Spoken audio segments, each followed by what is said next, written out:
Stella Soi Lang'at nomination to the cabinet has been rejected by members of parliament, citing failure to demonstrate adequate knowledge of issues touching on the Ministry of Gender, Culture, Arts and Heritage, plus an experience in the public service that was marred with frequent job transitions.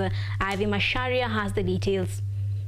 After days of waiting in anticipation, Kenyans have finally been graced by the report of the cabinet nominees vetting process that ran from August 1st to 4th last week. Stella Lang'at, the cabinet secretary nominee for Gender, Culture, Arts and Heritage, was the only nominee who was missing from the list of those approved by the parliamentary committee. Leader of Majority Party in National Assembly Kimani Ichung'wah noted that Soi's experience in the public service was marred with frequent job transitions, with Soi also failing to demonstrate adequate knowledge of issues touching on the Ministry of Gender, Culture, Arts and Heritage. Thank you, Honorable Speaker. I beg to start from the last question so that I clear the air.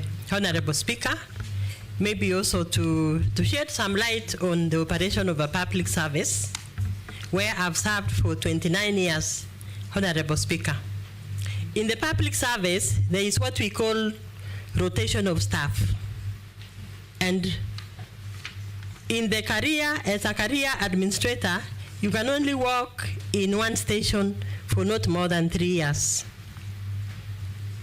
I believe that one is clear, Honorable Speaker. Nominated, she was unable to respond in a satisfactory manner to the queries raised during the approval hearing relating to gender, heritage, and culture. Minority Leader Junet Mohammed emphasized that competency was important and that if a nominee is incompetent, the committee cannot say otherwise. Their work in accordance with the Constitution and the laws of the country, Mr. Speaker, the Parliamentary Approval Act, Mr. Speaker. If a nominee is incompetent, the committee cannot say anything other than that he is incompetent or she is incompetent, Mr. Speaker. The committee also noted that it may be necessary for the President to consider invoking the provisions of Article 152(5)(a) of the Constitution to reassign the approved nominees to portfolios that match their qualities and competencies after praising their performances. Ivy Masharia, KUTV.